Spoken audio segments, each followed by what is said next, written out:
अस्सलाम वालेकुम। इस वीडियो में हम देखेंगे रमजान के बारे में। रमजान क्यों कहा गया है? रमजान ये रम्ज वर्ड से डिराइव किया गया है जिसका मतलब है जलना। तो रमजान का मतलब है ये हमारे अच्छे आमाल से हमारे गुनाहों को जला देता है। तो रमजान क्या है? रमजान इस्लामिक कैलेंडर के हिसाब से 9th मंथ है जिसमें हम सारी इबादतों के साथ साथ एक यूनिक इबादत करते हैं जिसको हम कहते हैं रोजा। रोजा तो हमारे यहाँ कहा गया है लेकिन अरबिक में इसको सौम या सियाम कहा जाता है। सौम या सियाम का लुग़वी माना है यानी लिंग्विस्टिक मीनिंग है रुक जाना, यानी किसी चीज से रुक जाना, और इसका शरई माना है तुलुए फज्र से लेकर गुरूब आफ्ताब यानी सनसेट तक खाना पीना और जिमा करने से रोकना। जिमा यानी relation between husband and wife. चलिए अब हम रमजान को कुरान शरीफ में क्या कहा गया है देखते हैं। तो ये सूरह बकरा की आयत नंबर 183 है जिसमें अल्लाह ताला फरमाते हैं,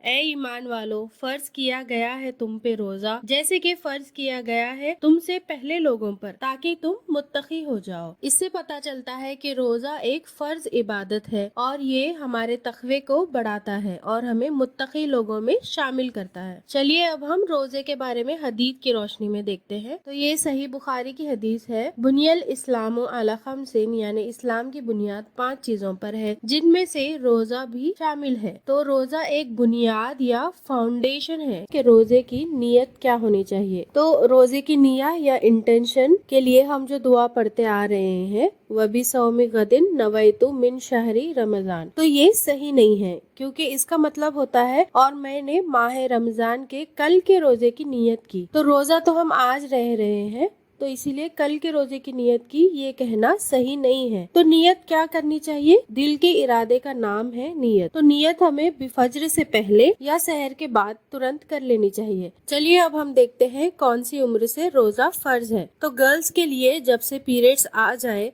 तब से रोजा फर्ज हो जाता है, और बॉयज के लिए मूंछ आ जाना या फिर आवाज भारी होना या एहतलाम जाना तब से रोजा फर्ज हो जाता है। चलिए हम देखते हैं सहरी से रिलेटेड कुछ पॉइंट्स। तो देखिए, सहरी करना फर्ज नहीं है बल्कि सुन्नत है और बेहतरीन सहरी है खजूर। आप सल्लल्लाहु अलैहि वसल्लम ने फरमाया, सहरी करो भले ही वो एक घुट पानी ही क्यों ना हो, और सहरी खाने में बरकत है तो इसीलिए हमें सहरी करनी चाहिए। सहरी करने के लिए कोई स्पेसिफिक दुआ नहीं है, स्टार्ट विद बिस्मिल्लाह यानी बिस्मिल्लाह कहकर हमें सहरी करनी चाहिए।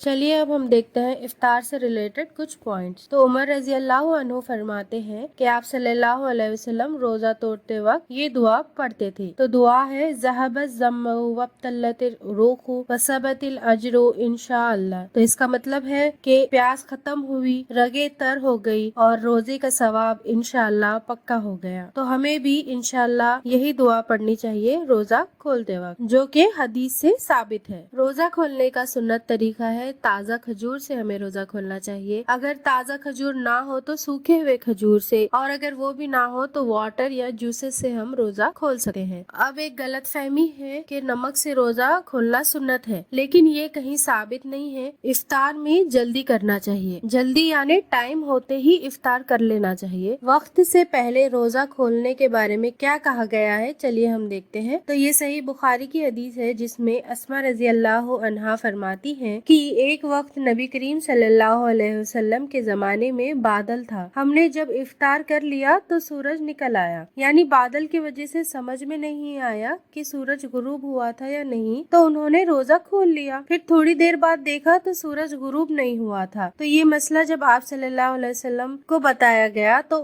आपने फरमाया कि इसकी आपको क़ज़ा करनी है। तो इससे समझ में आता है कि इफ्तार को वक्त होते ही करना है लेकिन वक्त से पहले नहीं करना है।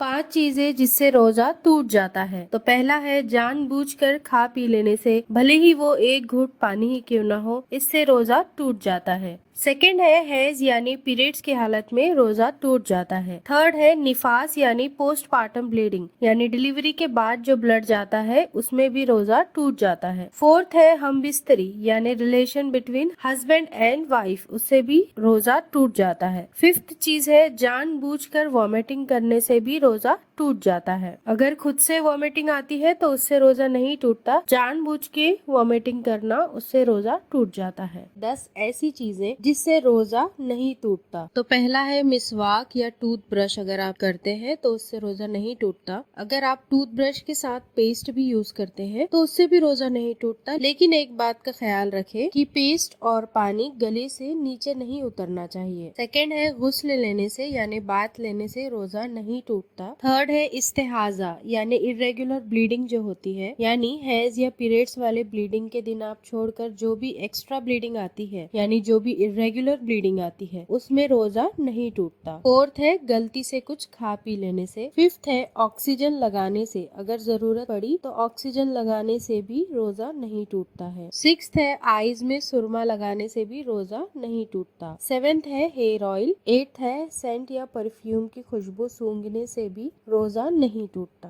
नाइन्थ है अगर आपको खे आ जाती है तो उससे भी रोजा नहीं टूटता। हाँ, अगर आप जानबूझ के खे करते हैं तो उससे रोजा टूट जाता है। और टेंथ है किस या हक करने से भी रोजा नहीं टूटता है। चलिए अब हम देखते हैं कौन रोजा छोड़ सकता है। तो पहला है मरीज, यानी जो इंसान बीमार है वो रोजा छोड़ सकता है, लेकिन बाद में जितने भी रोजे छूट गए हैं उसकी खजा कर लेनी पड़ेगी। सेकंड है ट्रैवलर, यानी अगर आप कहीं सफर कर रहे हैं तो रोजा छोड़ सकते हैं, लेकिन इसमें भी आपको खजा कर लेनी होगी बाद में। थर्ड है प्रेग्नेंट वुमेन। फोर्थ है ब्रेस्ट फीडिंग, यानी ऐसी माएँ जो फीड करती हैं। फिफ्थ है हैज यानी पीरियड्स वाली औरतें। सिक्स्थ है निफास यानी पोस्टपार्टम ब्लीडिंग, यानी डिलीवरी के बाद जो ब्लड जाता है वो औरतें। सेवेंथ है बहुत ज्यादा बूढ़ा शख्स जो रोजा नहीं रह सकता, तो ऐसे लोग रोजा छोड़ सकते हैं, लेकिन इनको बाद में खजा कर लेनी कंपलसरी है, यानी जितने भी रोजे छूट गए हैं उसको आप दोबारा रमजान के बाद गिनती पूरी कर लें। So that's it for the video.